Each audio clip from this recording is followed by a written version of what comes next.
猫と日本語。猫和日语 Cats and Japanese. 初級の文系。Sentence patterns for beginners. この靴下は短くないです。These socks are not short. 皆さん、こんにちは。さくらです。一緒に文系を勉強しましょう。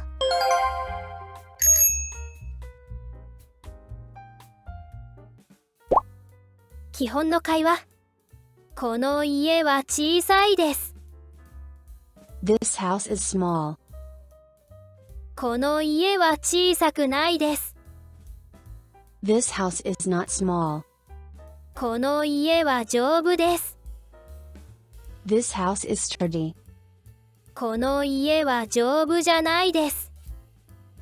This house is not sturdy. 品詞の説明。This house is not small. この家は小さくないです。これは連体詞です。話者から近いものや人を修飾します。家これは名詞です。はこれは主題を表す副助詞です。小さく。これは形容詞です。異形容詞という種類の形容詞です。この形は連用形です。ないこれは補助形容詞です。これは否定を表します。です。これは文章を丁寧な言い回しにする助動詞です。い、形容詞とな、形容詞。前回の授業でい、形容詞とな、形容詞についてお話ししました。形容詞が連体形の形であるとき、語尾がいになるのがい形容詞、語尾がなになるのがな形容詞です。連体形とは、形容詞や動詞が名詞を修飾するときの形を言います。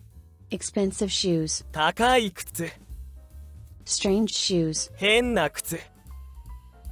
この番組では形容詞を紹介する際、辞書形という基本の形で紹介します。形容詞を使った否定文の作り方。形容詞。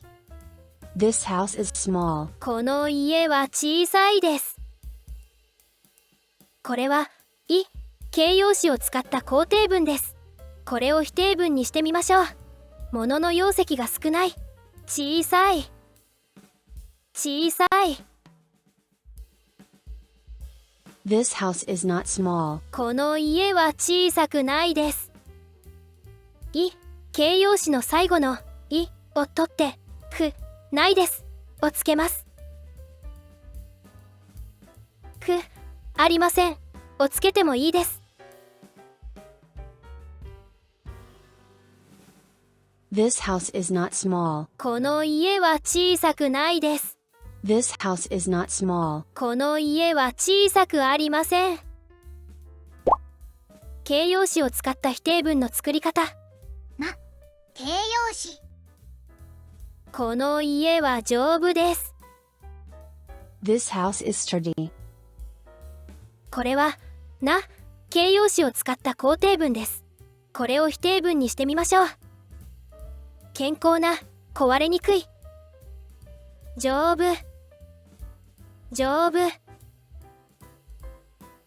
This house is not sturdy. この家は丈夫じゃないです。な形容詞の辞書形にじゃないですをつけます。じゃありませんをつけてもいいです。This house is not sturdy. この家は丈夫じゃないです。This house is not sturdy. この家は丈夫じゃありません。これで今日の授業は終わりです。最後までご覧いただきありがとうございました。チャンネル登録といいねもうよろしくお願いします。またお会いできることを楽しみにしています。さようなら。また会いましょう。